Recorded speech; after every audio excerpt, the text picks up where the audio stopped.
Hello, and welcome to the Underground Wire, put on by Shadowcross Ministries. I'm your host, Lady Morria.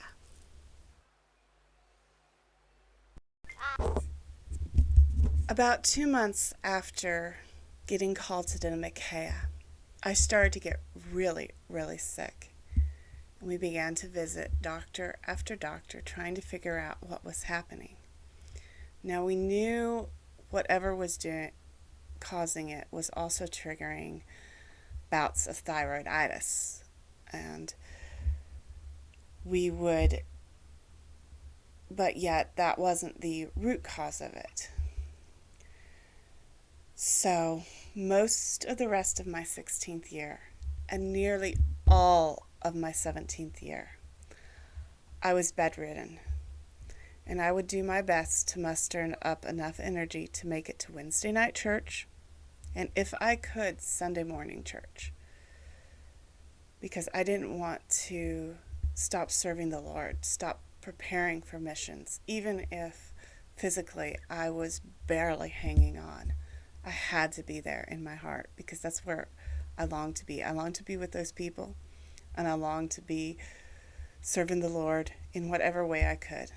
During this time, I also began hosting what were called What Would Jesus Do pledge groups. This was in the beginning of the What Would Jesus Do movement. And yes, I still wear a What Would Jesus Do bracelet to this day,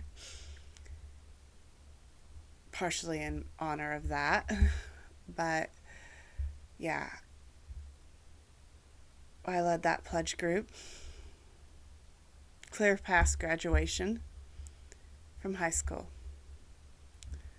Now, towards the end of my 17th year and into the beginning of my 18th year, my health took a turn upwards, and I began to get to think more normally again about what life was going to look like.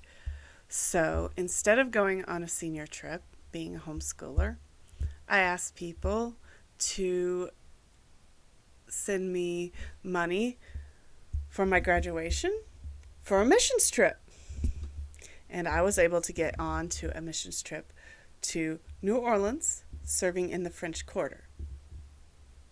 Now, that missions trip in the French Quarter would be pivotal in my life and my ministry, because it was there that I met some fellow Christian Goths and discovered I could be a Goth and a Christian.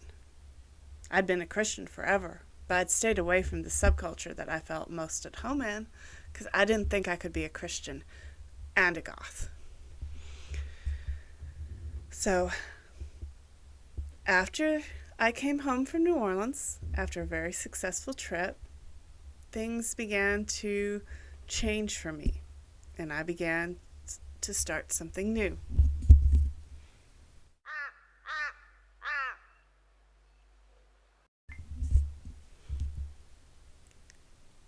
Upon returning home from New Orleans, I began to email Lady Michaela from ChristianGoth.com. One of my friends on the trip had given me her website, and I found her email and began what would become one of my lifelong ministry friendships with Lady Michaela. Now, I began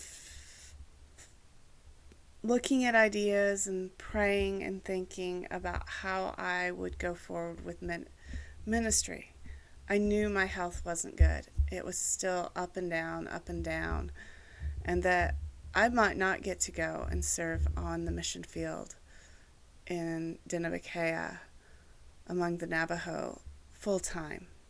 At that point, I didn't think I would get to serve ever full time on the mission field. So I began looking at ways I could do bivocational missions work among the subcultures.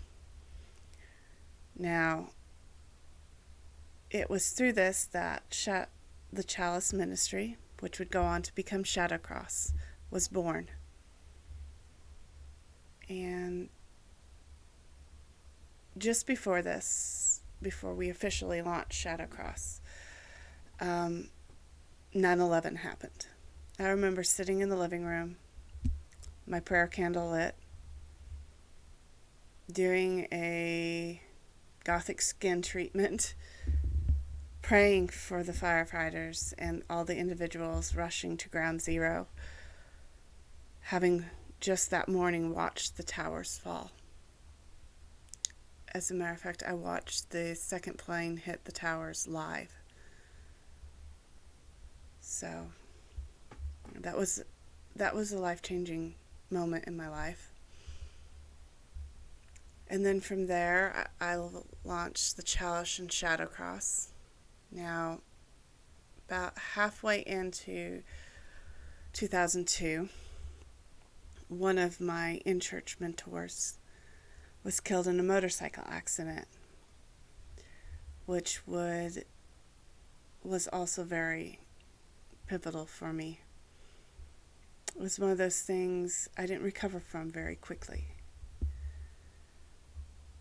But I continued to press on, praying that one day I'd get to do ministry out among the Navajo, developing the Antioch Box projects, which we now know as the Antioch Bag Project,